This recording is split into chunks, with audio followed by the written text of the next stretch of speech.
मलिकवाडला ढोल ताशांच्या गजरात मोहरम सणाची सांगता, अबीराची उधळण, शेकडो भाविकांचा उत्स्फूर्तपणे सहभाग। मलिकवाड तालुका चिकोडी येथील हिंदू मुस्लिम समाज बांधवांचं प्रतीक असलेल्या मोहरम सणाची सांगता रविवारी रोजी ढोल ताशांच्या गजरात मोहरम सणाची मोठ्या उत्साहात सांगता करण्यात आली। यावेळी भाविकांनी खोबरं, खारीक, बदाम, पैसे व अबीराची उधळण ताबूत व पंजावर करण्यात आली।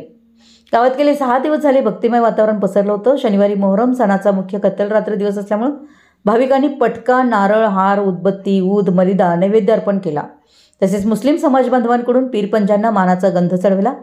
रविवारी सायंकाळी 5:30 वाजता शेकडो युवक भाविकांच्या उपस्थितीत ढोल ताशांच्या भव्य गजरात वाद्याने मिरवणूक मोहरमची सांगता झाली।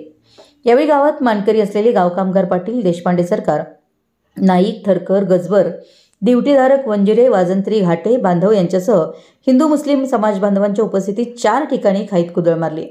त्यानंतर मंगळवारी गावात 2 ताबूत व 9 पंजे यांची स्थापना झाली। गुरुवारी 7वी दिवशी मुस्लिम बांधवांकडून मानाचा गंध पीर पंजांना चढवला। रात्रीच्या वेळी सावऱ्या उठवून मानाच्या गादींना भेटी दिल्या। यावेळी विविध धार्मिक कार्यक्रमांसह खाई भोवती वस्तू खेळणे, करबल कार्यक्रम पार पडला। खतल रात्री दिवशी ताबूत पंजे सावऱ्याच्या भेटी घेतल्या। अबीराची उधळण करून मोहरमची सांगता झाली। मुल्ला अफराज, बचाराम, नदाफ, जमादार, सुतार, लोहार, मुजावर यांच्याकडून ताबूत व पंजेची स्थापना केलेली होती। विशाल क्रांती न्यूजसाठी अमर माने, मलिकवाड।